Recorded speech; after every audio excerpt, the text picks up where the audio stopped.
justement, on découvre dans votre film que les rythmes et les traditions d'Afrique sont très présentes en Amérique du Sud. Est-ce que vous vous attendiez à faire une telle découverte en projetant de réaliser ce film sur les chemins de la rumba? Pas du tout, ça a été une vraie découverte.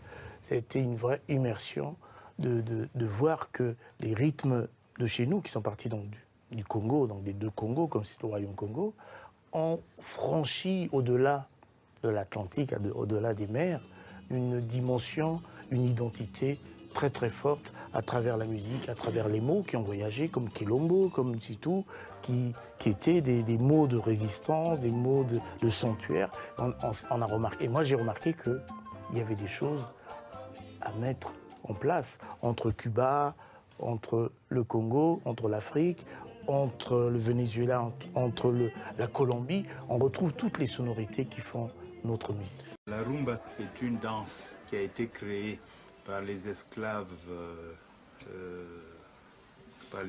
noirs à Cuba. L'on suppose que ce sont des esclaves qui sont venus du pays Congo. Et par pays Congo, il faut englober l'Angola, la République du Congo, le Zaïre et peut-être même une partie du Gabon. Donc des esclaves qui sont venus de toute cette côte-là et qui ont introduit à Cuba une danse qui était une danse des nombrils. Parce que à partir d'un rythme folklorique, c'était une évocation de l'amour charnel et de la rencontre des deux nombrils.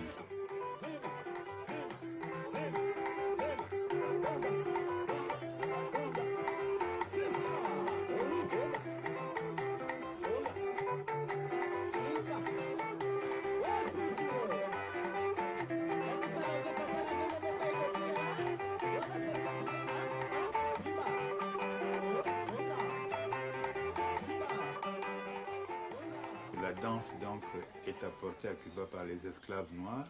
Elle est présentée pour la première fois à l'exposition internationale de Chicago en 1932 et à partir de 1932, elle va être diffusée en Europe. Et un peu comme dans le fameux marché triangulaire, Europe, Afrique, Amérique ou vice-versa. Bon. Donc la rumba vient du Congo, Cuba, Chicago, Europe et Afrique de nouveau. C'est ici, dans le bassin du Congo, que s'enracinent les rythmes traditionnels qui ont donné naissance à ce qu'on appelle aujourd'hui la rumba.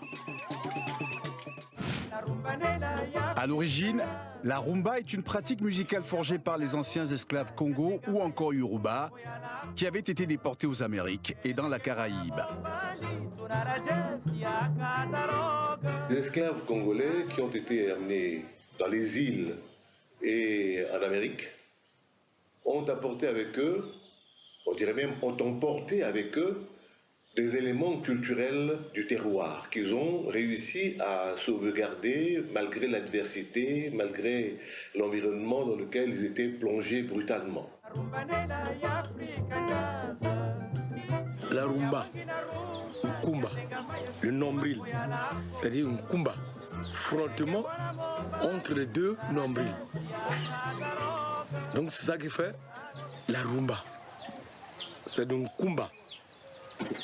En Congo, en Lari, on dit un kumba.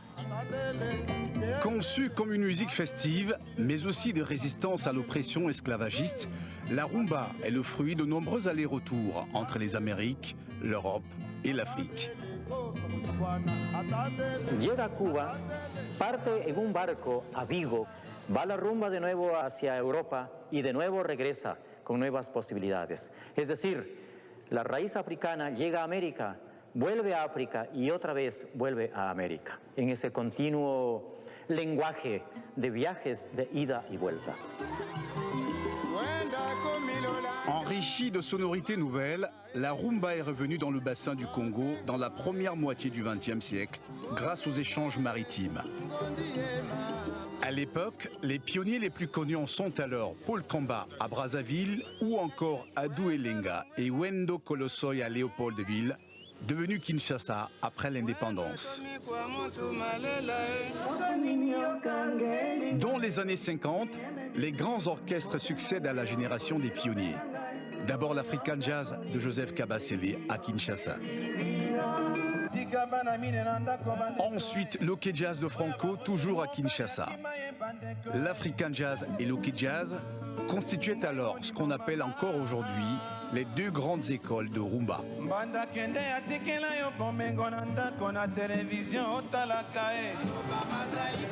Piliers de l'Ok Jazz, Jean-Serge Essou et Nino Malapé fondent ensuite l'orchestre Les Bantous de la capitale en 1959 à Brazzaville.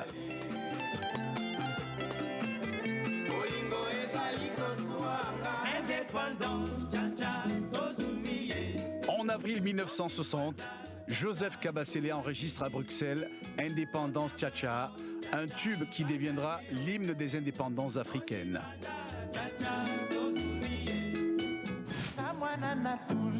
Issu de l'African Jazz de Joseph Kabasele, Taboulé Rochereau a profondément marqué l'histoire de la rumba congolaise. Vous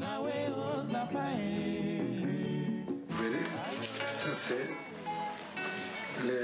la première fois qu'un Africain de peau noire avec son groupe passe à l'Olympia. Ça c'est l'orchestre de l'Olympia qui m'accompagne. En 1975, Abeti Masikini, l'une des rares femmes à occuper le devant de la scène de la chanson congolaise, se produit à son tour à l'Olympia.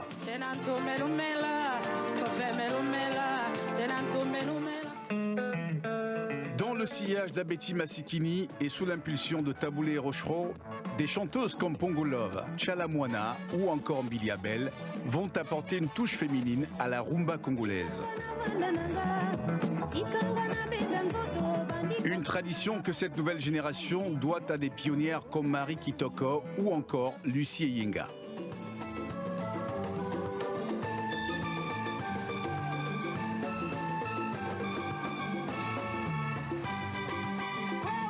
mpona soki mwasi ayembaka azali ndumba aza mwasi ya kovanda na libala te, mais sikoyo c'est pas le cas.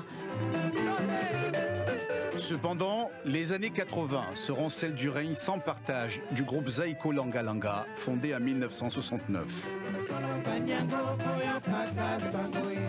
Depuis, de nouvelles générations d'artistes ont succédé à Zaiko Langa Langa et la rumba congolaise continue son expansion dans le monde entier grâce à des figures emblématiques comme celle de Papa Wemba.